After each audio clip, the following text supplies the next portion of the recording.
Hello，各位同學，你哋好啊！又嚟到星期五，又係叫我禮物小姐嘅時候啦。唔知道你哋今個星期過得好唔好呢？我禮物小姐就好好啦，因為呢，我有機會同我朋友見面，而且呢，仲睇咗幾本書添啊！好啦，唔講咁多啦。今個星期嘅尊貴聰泳會有啲咩獎品俾你哋換領？一齊睇下啦。第一份獎品係益智遊戲寶寶捉迷藏。同學需要用5萬個 Smart Points 嚟換領，名額有6名。今次禮物小姐呢，又為大家帶嚟一個益智嘅遊戲啦。呢一個遊戲呢，個名就叫做寶寶捉迷藏。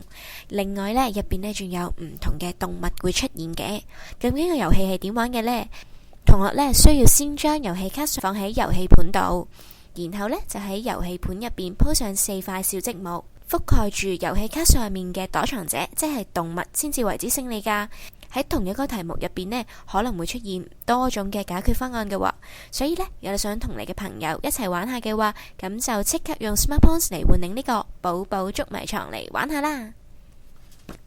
第二份獎品係 Nike 食蟻獸鑰匙扣，同學需要用1萬個 Smart Points 嚟換領，名額有6名。唔知道同學呢，中唔中意睇一啲嘅生態紀錄片嘅呢？我自己呢都好中意噶，因為呢可以了解一下究竟唔同嘅野生動物啊，或者一啲昆蟲呢，佢哋究竟係點樣適應環境，所以我都好中意睇呢唔同種類嘅一啲生態紀錄片嘅。而呢 Nike 呢，佢呢就有好多唔同種類嘅野生動物造型嘅可愛嘅公仔。今次呢，就為大家帶嚟一個非常之特別嘅食蟻獸嘅鑰匙扣。如果同學你哋係中意嘅話，咁就唔好等啦，即刻用 Smart Points 嚟換領啦。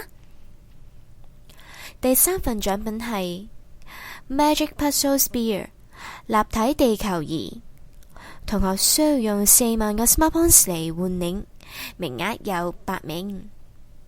呢一個立體地球儀呢，相當受同學嘅歡迎噶，所以今次呢，再為大家帶嚟8名嘅立體地球儀。呢個地球儀呢，佢總共呢有好多種玩法或者用法噶。首先啊，佢本身呢其實係一個 3D 嘅立體拼圖嚟嘅，同學呢可以將佢呢分做唔同嘅塊數啦，之後亦都可以將佢砌翻做一個地球嘅。另外啦，佢可以作為一個小小嘅儲物箱。更加重要嘅係呢個地球儀呢，可以讓你認識呢個世界上面究竟呢唔同嘅地方喺邊一個位置，究竟歐洲係喺北半球定係南半球啊？又或者香港究竟係北半球定係南半球啊？呢一個嘅立體地球儀都可以幫你揾到答案噶。好啦，如果你都想換嘅話，咁就唔好等啦，即刻用 Smart Points 嚟換領啦。好啦，希望咁多位同學呢都會中意我禮物小姐為你哋介紹嘅獎品啦。好啦，下個星期再帶其他嘅獎品俾你哋啊，下次見，拜拜。